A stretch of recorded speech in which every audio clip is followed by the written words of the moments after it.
Okay, don't make a whole lot of videos, but kind of wanted to make one today because I felt like I finally received something in the mail that deserved it. This is the new Citizen BN1024 series dive watch. It's marketed towards the diving crowd. Obviously, enthusiasts like me are going to pick it up. You know, I haven't dived a day in my life. I do appreciate a very good tool watch, though. And speaking of very good tool watches, here we are. Seen this model, which from the best I can tell is a very recent release. I saw articles about a month ago, which is what triggered my interest. So we can talk about specs here in just a second, a few other things, but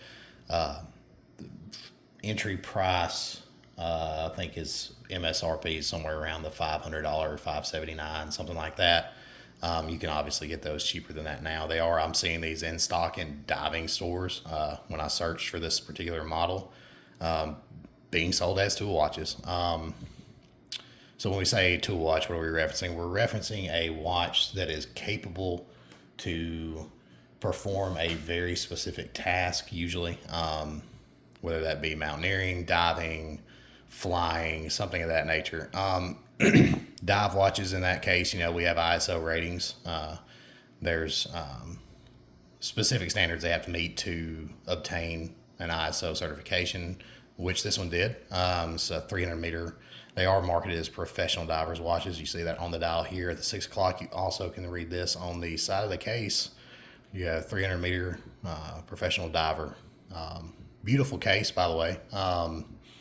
Very seamless. Machining is very nice, but very tool-like, if that makes sense. There's not a lot of, it's very no nonsense. However, you know, we've got plenty of cuts here on the bezel, give you some grip, no problems turning that bezel at all.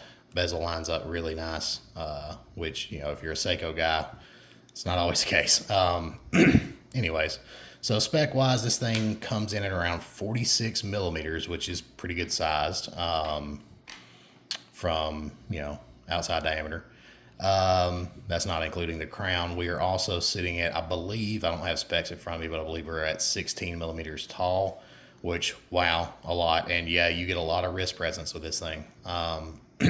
Now, part of that is this thing actually has a 4 millimeter thick sapphire crystal, so good on them for going sapphire, which, you know, Citizen's usually pretty good about doing. You do have a date function. Rotating the bezel again. No, nothing insane, but very positive clicks and zero backplay at all. Like I said, everything lines up as it should. Something else that's interesting about this watch, it uses I forget the exact movement name. There's a letter in front of it, but it's the something 365. So the basics of that is that this watch is solar driven, and on a full charge, you could stick it in a drawer with zero light, and it will stay running for an entire year. That's impressive. You know, most things we see 6 months on, you know, you don't realistically usually see a full 6 months out of. Obviously, I just got this today, so I can't put that to the test yet. But it would be interesting to note if it did reach a full 365 days in the power reserve. One thing enthusiasts may not like as we get back here to the back of the watch, which you have the good old-fashioned diver's helmet on the case back here. Looks pretty cool. A lot of other information. The E365, that's what it's called, the E365. So what I was getting at about what enthusiasts may not like, so you can see this strap. So this strap is held in place, from my understanding, by a pin and collar system, which, oh my God, I hate pin and collar bracelets because I'm a big guy, got big hands, big fingers. It's kind of a pain in the butt to hold that little big collar. So when this is actually removed, the strap adapter part, I guess, where the lugs would have been, is just a very small, like maybe, I don't know, 3 to 4 millimeter spot. So you're not really going to be able to swap straps on this. Now for a tool watch, that could or could not be a big deal. This strap, however, is made to last. I'm probably going to butcher this, BN1024. So it is a biological substance used to make a poly type material for the watch strap. It's Mitsubishi made it. It's used in manufacturing. A lot of automotive uses it. Key features: it's very wear resistant, water resistant. Water is not going to break this watch down over time. It's not going to dry rot, according to them. It's not going to dry rot on you. It's not going to lose its composure. Feel wise, it's strange because it's very soft to the touch. Not silicone soft though, and it's also very meaty, thick. It holds its shape well. However, it's pretty comfortable. Come with it at Alvarez extension as well, so that was nice to see. It's just another, length of strap about this long with a buckle and some pre-punched holes. So we'll do some comparison with it and what I was wearing when it arrived today, the Seiko Arnie. Shocker, I like tool watches, right? So we'll get this Arnie off here. We'll put it on the wrist first. Let me get you guys squared away here. So comfort wise, for me, I'm a bigger guy. I've got a 7.5-inch wrist, 6'2", pretty good size guy. Fits well on the wrist. Now when we get down here from let's see how good I can do this shot. Probably not the best. We're gonna try a little bit. So you can see, just looking down my wrist, this guy's got all the wrist presence you want. Which is fine. Doesn't bother me in the least bit. Some people it will. If you've got a smaller wrist, this is not going to be optimal for you. However, at least in a day-to-day setting, but if you were to be jumping off the back of a boat, doing a little scuba diving, this would be exactly what you want because you probably wouldn't really care how big it is. Just overall well-executed watch. There's your helium escape valve. Forgot to mention that earlier. Your helium molecules are smaller than water molecules, so you are going to have the pressure build from the helium as you go deeper. So there's an escape valve that allows those smaller molecules to get out. That's an indicator that this watch it can dive. This is what this thing's made to do. I forget lug to lug. I forgot to give you guys that size. Sorry about that. Overall, just the machining, you can tell. Again, I keep saying tool watch because it's very tool watch oriented. There is nothing flashy about this guy other than the loom, and we'll get to that in a second.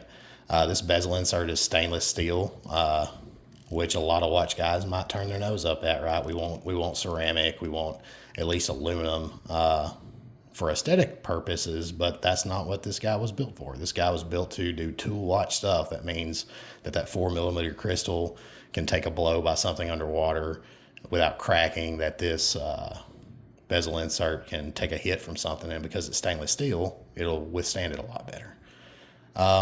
Going on to the loom, I will charge this dude up. Actually, we'll charge it and the Arnie up real quick so you guys can kind of compare.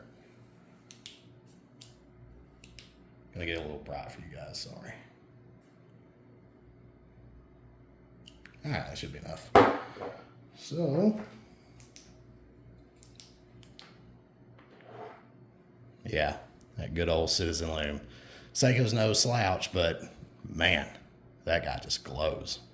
You can just tell the difference in what the camera's picking up. The loom is fantastic. Citizen's known for A+ loom.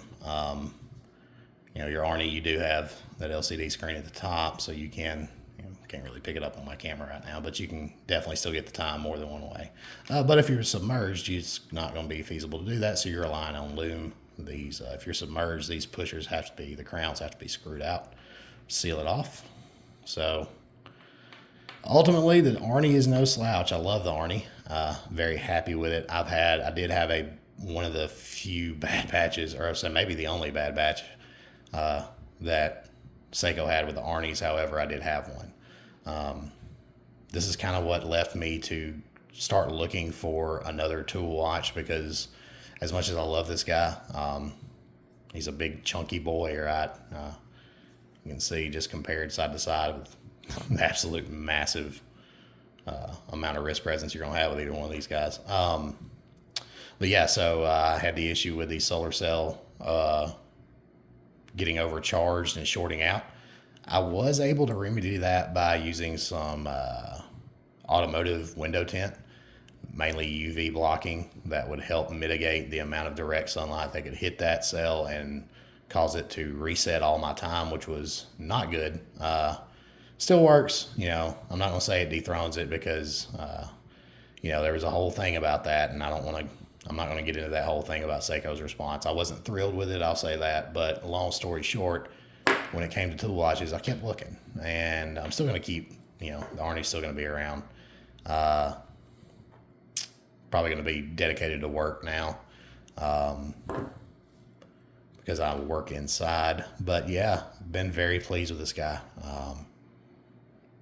Again, if you're a watch enthusiast and you're buying this thing thinking you're fixing to swap out a bunch of straps, hang it up. That's not going to happen. But if you want something kind of like I did, that you can do any and every chore you wanted to do with, you don't have to worry about something breaking. You don't have to worry about setting the time. You know, I have a ton of, I've got around 50 watches right now, and the majority of them are automatic. But there is something very nice about being able to grab and go with a watch. You get all the tool watch looks you want, because that's exactly what this guy is. And when I slap this guy on, I know that, you know, I know, fingers crossed, right? We hope there's no hiccups, there's no issues. But if it lives up to expectations, I believe this guy will take any kind of punishment I can throw at it, you know, that's reasonable. Nice they have the Promaster logo on the crown there. Nice little touch. Yeah, so I won't keep flapping my jaws, but that's the gist of it.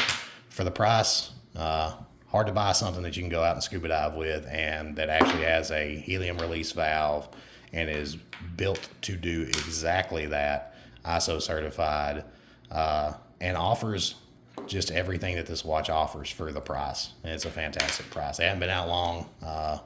I'm going to hope that they have a nice long road ahead of them of growth in sales, because I'd love to see this watch more often. I'd like to see an automatic version of this watch. That'd be super cool. So anyways, yeah, that's it. Citizen BN1024 gets a pass from me so far.